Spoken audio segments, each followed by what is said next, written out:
पति की छाती में खंजर मारने वाली स्त्री कैसी रही होगी? मैं नींद की गोलियां मिलाने वाली, सुला करके उसका मर्डर कर देने वाली, सीमेंट भर देने वाली पत्नी कैसी रही होगी? इससे क्या सिद्ध होता है?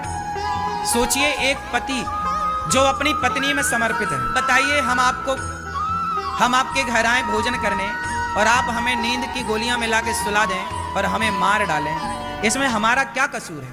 उस लड़के का क्या कसूर था? वो तो पत्नी के हाथ का ना भोजन कर रहा था। उसे क्या पता था कि इस भोजन में जहर है, नींद की गोलियां हैं? उसे क्या पता था कि हमें सुला के हमारी छाती पे खंजर मार दिया जाएगा?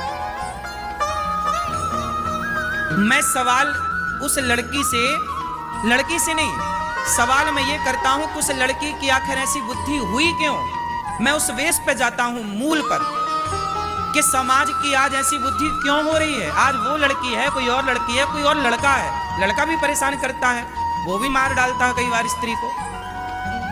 क्यों? सवाल ये है कि आदमी, हम सनातनी हैं, हम लोग ना चूहा को भी नहीं मारते, मच्छर को मारना पाप समझते हैं सनातनी लोग। गाय को रोटी निकालते हैं, कुत्ते को रोटी निकालते हैं, बोलो हाँ, हम चींटियों को आटा डालते हैं।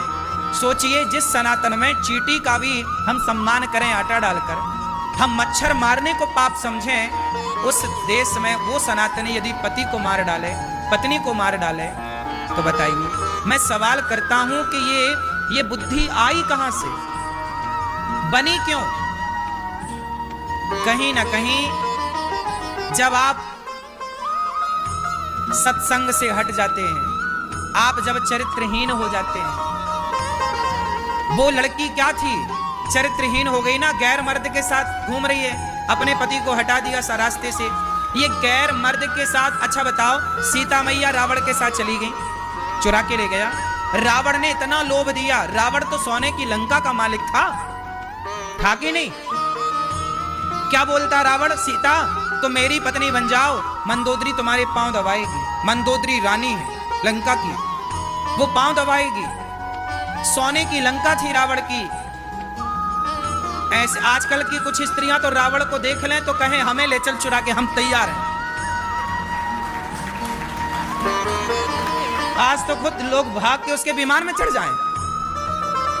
आज यदि रावण होता तो उसे चुराना ना पड़ता, ये कुछ स्त्रियां दौड़ दौड़ के चढ़ती उसके विमान में। नहीं, लेकिन सोचो माता सीता के बारे में कि सोने की लंका में रहकर आ गई माता सीता। इतना उसने प्रलोभन दिया, इतना प्रलोभन दिया, लेकिन धन्य है, ये नारियों को सीखना चाहिए कि सोने की लंका को लात मार के वनवासी राम के संग रहने सीता मैया आ गई। पति कितना गरीब हो, लेकिन नारी को कभी अपने पति का त्याग नहीं करना चाहिए। ये सीता मैया ने करके दिखाया है। अब बताइए, ऐसी नारियां जिस देश में हुआ करती थी कि लंका को लात मार के और वनवास में रहने वाले राम को अपनाएं, वरना सीता मैया का भी मन डोल जाता इतना धन देखकर। इसलिए मेरी मां, अपना धर्म ना जाने देना। तुम्हारा धर्म क्या है? पति के साथ रहना। यूट्यूब पर चैनल को सब्सक्राइब कर लीजिएगा।